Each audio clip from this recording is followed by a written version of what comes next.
జగన్ నిన్ను అధపాతాళానికి తొక్కేస్తా. పవన్ కళ్యాణ్ మీరేం అధపాతాళానికి తొక్కలేదు నాయన. మాలాంటి వాళ్ళ స్వేదంతో రక్తంతో ఈరోజు మీరు 164 సీట్లకు అధికారం వచ్చారు. మీరేం చించింది లేదు, పొడిచింది లేదు. ఈ గత 5 సంవత్సరాల్లో జగన్మోహన్ రెడ్డి పేరింటే 3 సార్లు బాత్రూమ్కి వెళ్ళి వచ్చిన వాళ్ళు మీరంతా. మాజీ ముఖ్యమంత్రి గారు కలలో వచ్చినా నిద్రపోకుండా మంచినీళ్ళు తాగి అలాగే కూర్చొని ఉన్నవాళ్ళు మీరంతా. మీరు ఈ రోజున వచ్చి చొక్కాలు ఎగరేసి కాలాలు ఎగరేసి మాట్లాడుతున్నారు. ఏడ దాక్కున్నారు నైనా 5 సంవత్సరాలు మీరంతా.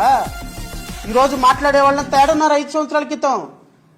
JAGAN అనే పదవి పేరు వినపడితేనే ఎక్కడోళ్ళు అక్కడ సర్దుకునేటువంటి పరిస్థితుల్లో ఈ రాష్ట్రంలో పోరాటం చేసింది మేము, మీడియా పోరాటం చేసింది మేము, జగన్ గవర్నమెంట్ మీద కేసులు వేసింది మేము, ప్రజలను చైతన్యపరిచాం. ప్రజలు ఇచ్చిన అధికారం. జగన్ తొక్కేస్తానంటే నీది అంత సీనేం లేదు ఇక్కడ.